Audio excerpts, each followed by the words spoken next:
It is a Tuesday evening, October 16th, 1888, Right. and we are in Mile End, which is a hamlet just on the eastern edge of the Whitechapel district in London. Setting the scene perfectly. You know, the fog is rolling in, as it tends to do in literally every story about this era, but we aren't standing over a body in a dark alleyway. Oh. We aren't at Scotland Yard looking at a murder board. No, we are definitely not. We are standing at the front door of a very normal, very terrified civilian house.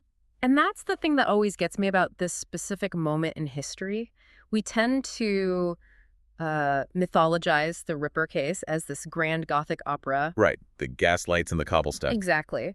But the most significant piece of evidence, and perhaps the only genuine piece of evidence, didn't appear at a crime scene. No, it didn't. It arrived in the Evening Post, delivered to a builder's home. A builder named George Lusk. And I think we really have to start with the package itself. Because unlike the hundreds of letters the police were drowning in... Oh, there were thousands, yeah. Yeah, thousands of scribbled threats from cranks. But this was different. This was a three-dimensional object. A small box wrapped in brown paper, postmarked London. And the sensory experience of opening that box is something the history books sort of sanitize or gloss over entirely. Right. Because Lusk opens it and he isn't hit with a written threat immediately. He's hit with a smell. A very specific smell. Right. It's the pungent, overwhelming smell of spirits, cheap gin or wine used for preservation. And inside, nestled in that dampness, is a soft, squishy, biological specimen. Half of a human kidney. Just sitting there. It is a grotesque physical intrusion into a private home. It's horrifying. And accompanying this horrific object is a letter. A letter that strips away all the Saucy Jack theatrics we usually associate with the case. No date, no dear boss. Just a header that functions as a return address. Right. From hell. From hell. Not a street name, not a district, just a state of eternal damnation. It is, without a doubt, one of the most chilling artifacts in criminal history. It changes the genre of the story from a mystery to a straight-up horror. And that is exactly what we are deep diving into today. We have a massive stack of sources to get through. Lots of ground to cover. Yeah, we've got forensic handwriting reports from the 19th century and modern day. We have pathology reports on that kidney, which, by the way, are wild. Truly bizarre. And the historical records regarding George Lusk. So the mission for this deep dive is to answer a singular, nagging question. The big one.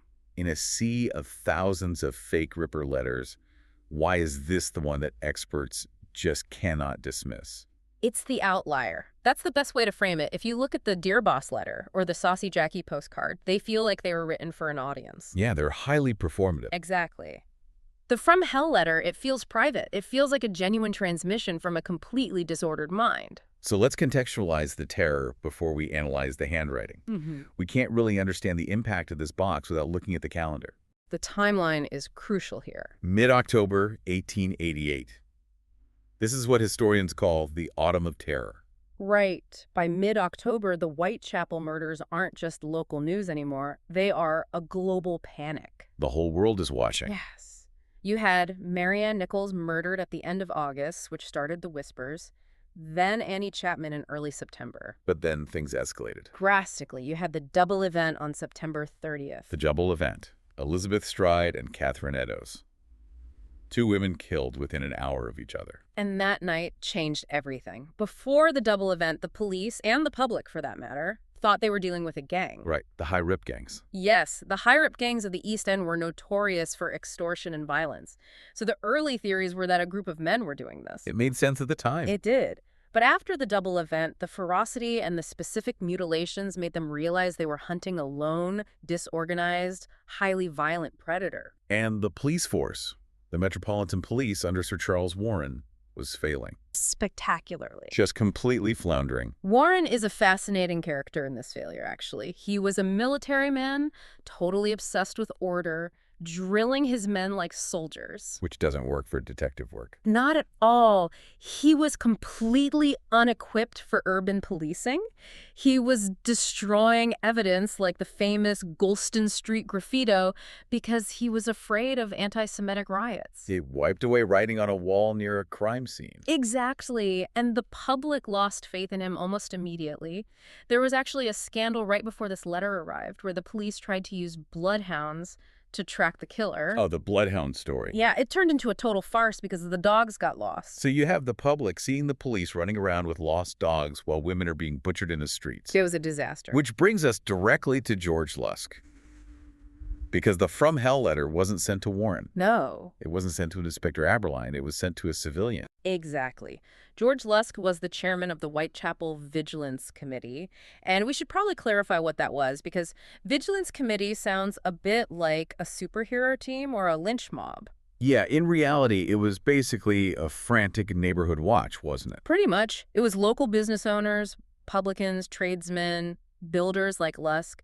They were watching their profits vanish because nobody would go out at night. People were terrified. And they were frustrated that the Home Office refused to offer a reward for capture. So they pooled their own money, hired private detectives, and organized patrols. And Lusk was the face of this. He was a church warden, a respectable man, suddenly thrust into the center of an absolute nightmare. So by sending the package to Lusk, the sender is making a very specific statement. Highly specific. It's not catch me if you can, Scotland Yard. It's I am watching you. It's a localized taunt. It targets the community response directly. It says, you think you can organize. You think you can patrol the streets. I can walk right past your patrols, kill a woman, take her organ, and mail it to your chairman. It's an act of dominance over the neighborhood itself. It establishes a relationship between the killer and the community that is much more intimate than the relationship between the killer and the state. Now, speaking of relationships, we really have to talk about the brand.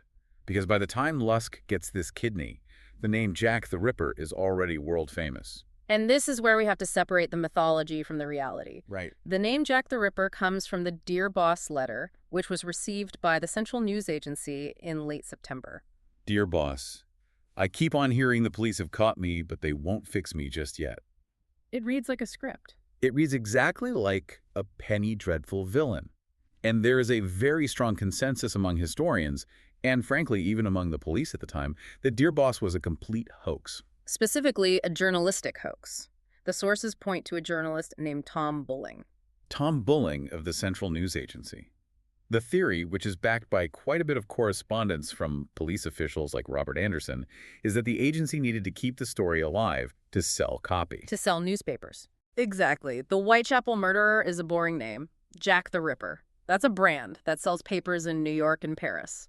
The Dear Boss letter is written in this jaunty, confident style. It uses Americanisms like boss and fix me. It's almost cheerful. I love my work and want to start again. It's a caricature.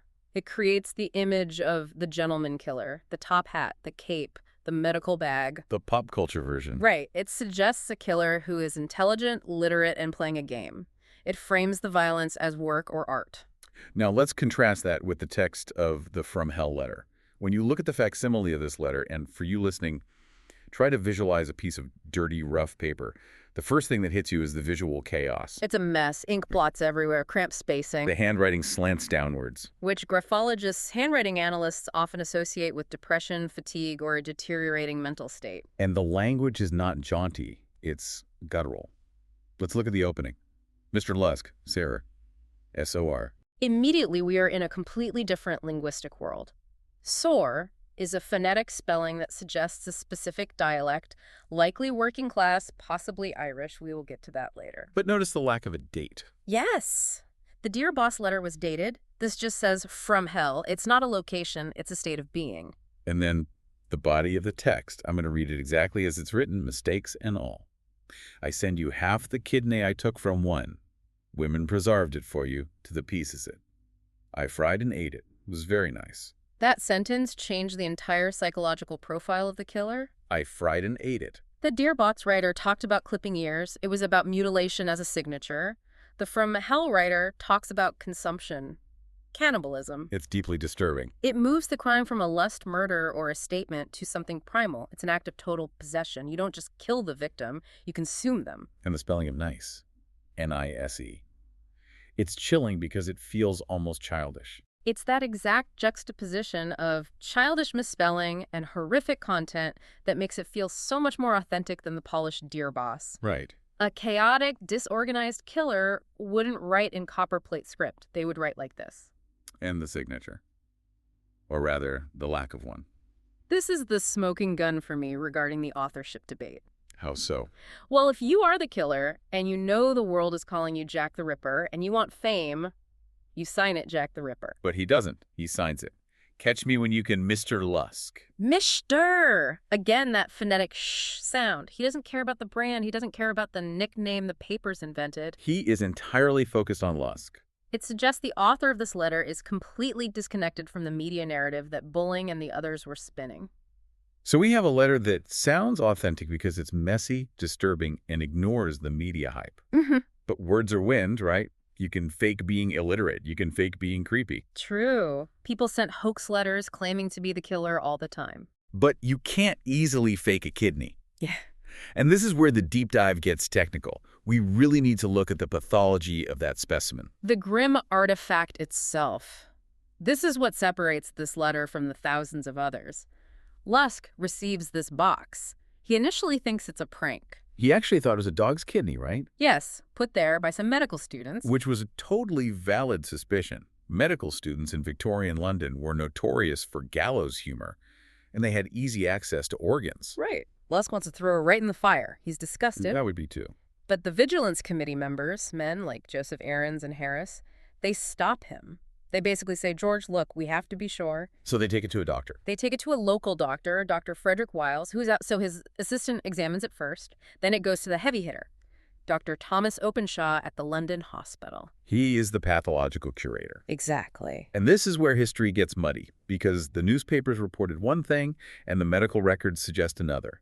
What did Openshaw actually find? The press went completely wild. They ran headlines saying Openshaw confirmed it was Catherine Eddowes' kidney, that it was from a woman of the exact same age, same drinking habits. But that wasn't exactly true. No. If you look at the contemporary police reports, specifically from Inspector Swanson Openshaw's actual findings, were more conservative, but honestly still damning. He confirmed it was human. Yes. It's Not not- a dog, not a sheep. Human. And he confirmed it was a left kidney. Which is highly critical because Catherine Eddowes had her left kidney removed by the killer. Now, let's talk about Bright's disease. This comes up in every single Ripper documentary, but what is it actually? Bright's disease is a historical medical term for a form of nephritis. Inflammation of the kidneys. Yes. In the Victorian era, it was highly correlated with chronic alcoholism. And physically, what does it do? Physically, it changes the organ. A healthy kidney is relatively smooth. A kidney with Bright's disease becomes granular, tough, and the cortex, the outer layer, thins out. It looks visibly scarred. So it's visually and texturally distinct from a normal kidney. Highly distinct. Now, Catherine Eddowes was 46 years old and a known alcoholic. Her autopsy noted that her remaining right kidney showed clear signs of Bright's disease. In this specimen sent to Lusk.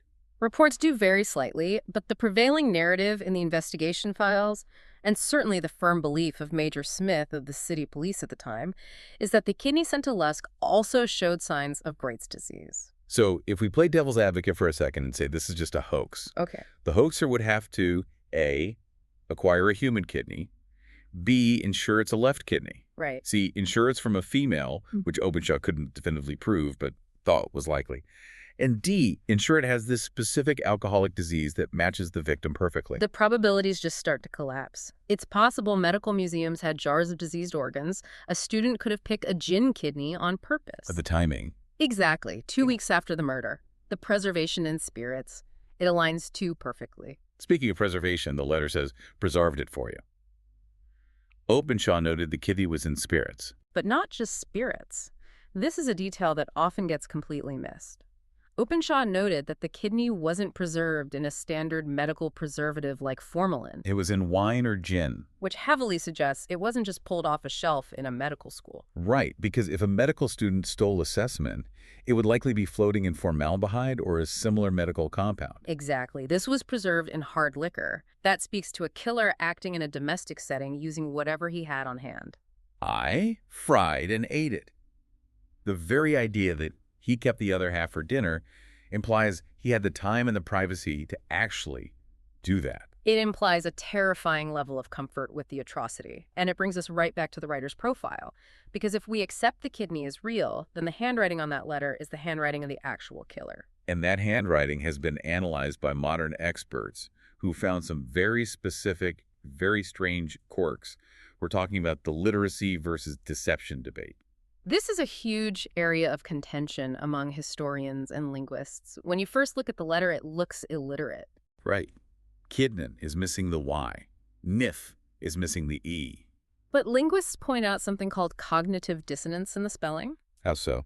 Well, take the word nif, K-N-I-F. He drops the E, but he keeps the K. Now, the K in knife is silent. If you were truly uneducated and writing purely by sound, you would just write N-I-F. That makes total sense. The fact that he includes the silent K means he knows how the word is spelled visually, but he is actively choosing to truncate it. Same with Wilt for while. W-H-I-L. He keeps the silent H. Exactly. This leads to two competing theories. Theory A, it's a disguise. Someone pretending to be uneducated. Right. This is an educated man, maybe a doctor, maybe a gentleman, pretending to be uneducated to throw the police off the scent. He's slumming it on paper. And theory B. Theory B is that it is the work of a partly functional but deranged individual. Someone who actually had schooling in their youth but has deteriorated mentally. So they remember the shape of the words, but their execution is breaking down. Exactly. The brain knows the K is there, but the hand forgets the E. This brings us to the Irish connection. I watched the documentary where forensic handwriting expert Michelle Dresbold analyzes this, and her theory blew my mind. Michelle Dresbold is fantastic. She did a deep dive for the History Channel. She identified something called the invasive loop. What's that? Look at the letter Y in the From Hell note. In standard English cursive of the time, the tail of the Y goes down and loops up. In this letter, the loop is heavily exaggerated. It's invasive. Meaning it cuts into other lines. It swings back and cuts right through the other words on the line below it. And apparently this isn't just a sign of being a messy writer. It's a sign of where you went to school. It tracks perfectly with Irish copybook styles from the late 19th century. In Irish schools at the time, that specific flourish was extremely common. And when you combine that with the phonetic spellings we talked about, Mr. for Mr., preserved for preserved, you start to build a really compelling profile of an Irish author. Preserved. P-R-A-S-A-R-V-E-D.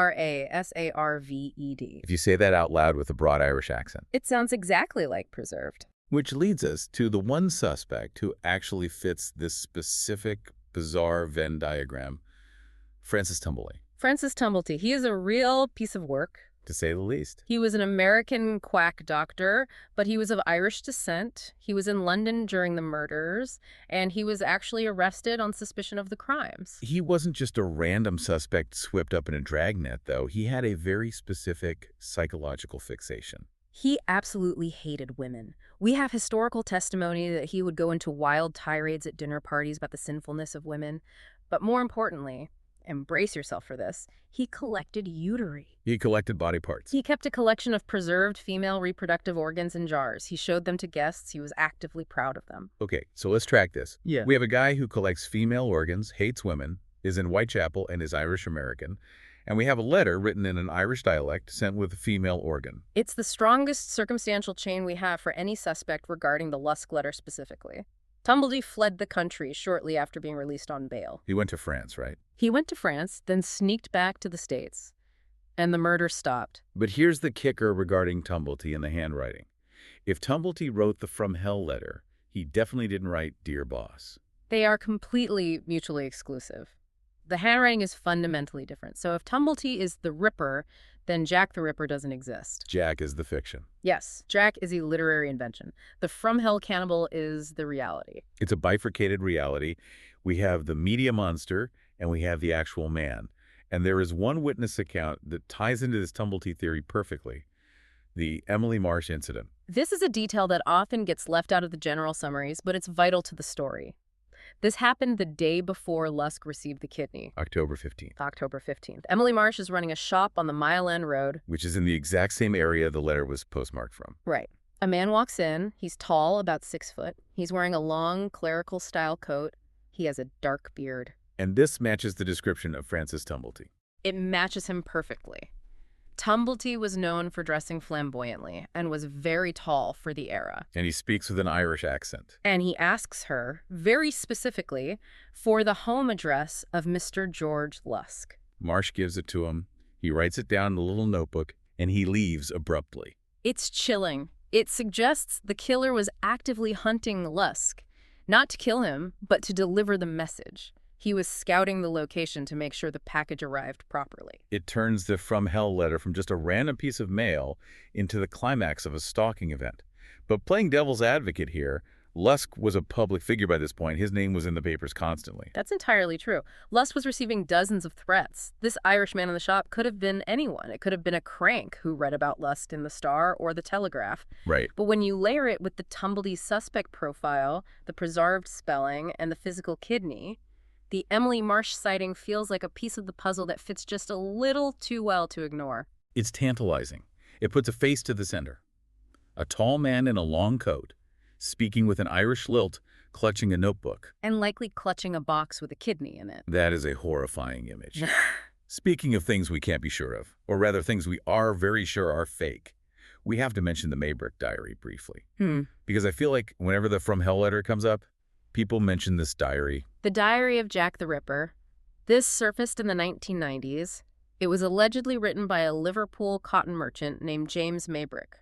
And in the diary, he supposedly confesses to the murders. He does, and he specifically references eating the kidney. He writes about the From Hell letter directly. But the handwriting doesn't match at all. It doesn't match the From Hell letter, and it doesn't match the Dear Boss letter either. So it's essentially debunked. Most experts, including the Kirkus Reviews and major historical societies, consider it a complete hoax. A modern hoax. Yes, scientific testing on the ink was inconclusive, but heavily leaned toward being modern. It's essentially historical fan fiction. But it's interesting because it shows how deeply the From Hell letter has penetrated the lore. Exactly. If you're gonna fake a Ripper diary, you absolutely have to include the kidney. It's the ultimate touchstone of authenticity. You just can't tell the story without it. It really is. The kidney is the anchor. You can fake a note. You can't easily fake a kidney with Bright's disease. That's the bottom line. The physical evidence simply trumps the graphology, the linguistics, and the witness descriptions. The biological reality of that organ is what keeps historians and pathologists coming back to this letter. So let's zoom out a bit. We've looked at the evidence. Now let's look at the legacy. Because the actual phrase, from hell, has taken on a life of its own entirely. It has transcended the forensic files and become part of our cultural language. It's the title of the definitive artistic work on the subject. Alan Moore and Eddie Campbell's graphic novel, From Hell. An absolute masterpiece. And notice the title. Moore didn't call it Jack the Ripper. He didn't call it Saucy Jack. He called it From Hell. Why do you think that is? Because Moore was interested in the psychology, not the cartoon villain. The graphic novel and the Johnny Depp movie that followed, although they are very different animals, uses the From Hell letter as a window into the killer's tortured mind. The letter represents the true madness. Exactly. Professor Elizabeth Ho has written about this extensively. She argues that the letter transcends being just evidence to become a symbol. It shifts the entire focus from the caricature to the grim, demonic reality. It grounds it. Dear Boss is a comic book villain. From Hell is a horror movie. It forces us to confront the fact that this wasn't a game. A woman was brutally mutilated. An organ was stolen. And a man, a damaged, incredibly dangerous man, sat in a room somewhere in the East End, likely with a glass of gin and a piece of human flesh on his table, and wrote a note to the guy trying to stop him. That image, I fried and ate it. It sticks with you. It's supposed to. It was explicitly designed to terrorize. And 130 years later, it still does exactly that. It still works. We've been deep in the fog for a long time now, and I feel like I've walked the streets of Whitechapel myself. So let's try to wrap this up with a big takeaway. Sounds good. What does the From Hell letter tell us that absolutely nothing else in the case does? The takeaway is that history is often written by the loudest voices. Okay. The Dear Boss letter was loud, it was catchy, it gave us Jack, it gave us the top hat. The media sensation. But the From Hell letter is the quiet, nasty whisper that is probably the actual truth. We moved from a media-fueled sensation to a potentially semi-literate, deranged man writing sore. And the kidney remains the grotesque anchor for all of it. It is the physical evidence that refuses to be explained away.